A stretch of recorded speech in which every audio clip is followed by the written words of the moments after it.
তো কেটে আনার পরে তারপরে এখানে এনে তার মাছের আঁশগুলো পরিষ্কার করলাম, করার পর হলুদ আর মরিচ দিয়ে মাখায় রাখছি। আমি একটু হালকা ভেজে নিব। আজকে সরিষা ইলিশ রান্না করব, সো এই জন্য রাঁধুনির যে সরিষা মশলা ওইটা ইউজ করব।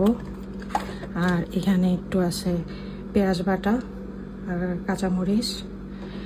রাঁধুনির মশলাটা আমি এখানে পানি দিয়ে ভিজিয়ে রাখছি কিছুক্ষণের জন্য।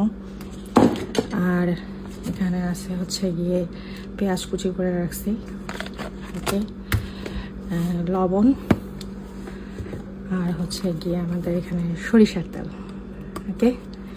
সো আমরা শুরু করি। প্রথমে আমি মাছটা একটু ভেজে নিব, একটু হালকা করে জাস্ট ভেজে নিব। হয়ে গেছে, সো এখন মাছগুলো দিয়ে দিই, দিয়ে একটু হালকা ভেজে নিই।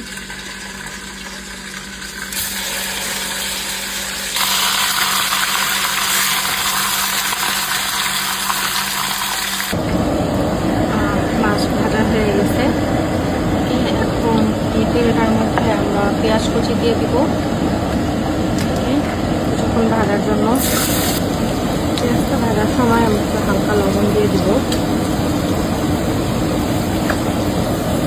পেঁয়াজটা কিছুক্ষণ ভাজা হয়ে গেলে এর মধ্যে আমি একটু পেঁয়াজ বাটা দিব।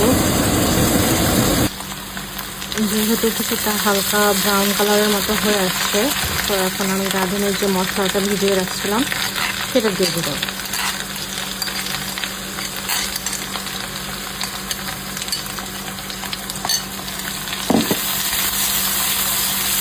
এখন অনেকক্ষণ মশলাটাকে একটু ভাজা করব, করে আমি হালকাভাবে চুলাটা একটু কমায় তারপরে কিছুক্ষণের জন্য আর কি এটা ভাজা করবো, ভেজে দেবো। এবার দেখি কি অবস্থা। হয়ে গেছে প্রায়।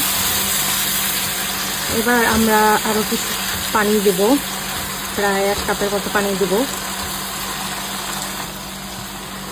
1 কাপ পানি দেব এখানে।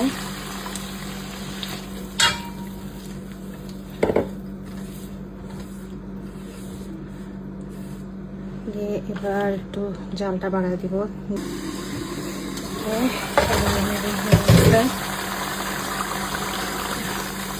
এবার মাছগুলো দিয়ে দিব।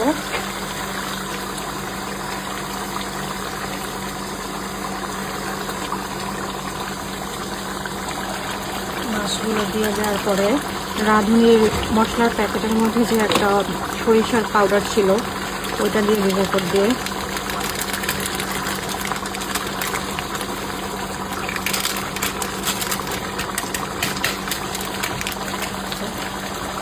তারপর যে কাঁচামরিচগুলো ছিল ওগুলো দিয়ে দেবো।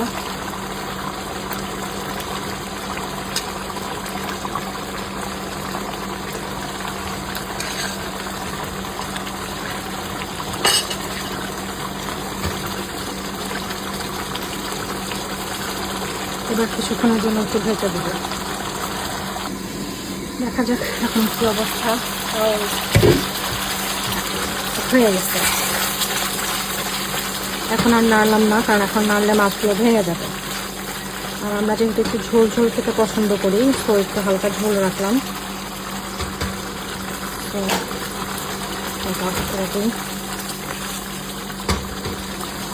কিছুক্ষণ থাক। কেমন হয়েছে? সুন্দর না? খেতেও মেবি ইয়ামি হবে। ওকে, সো বাই, আল্লাহ হাফেজ।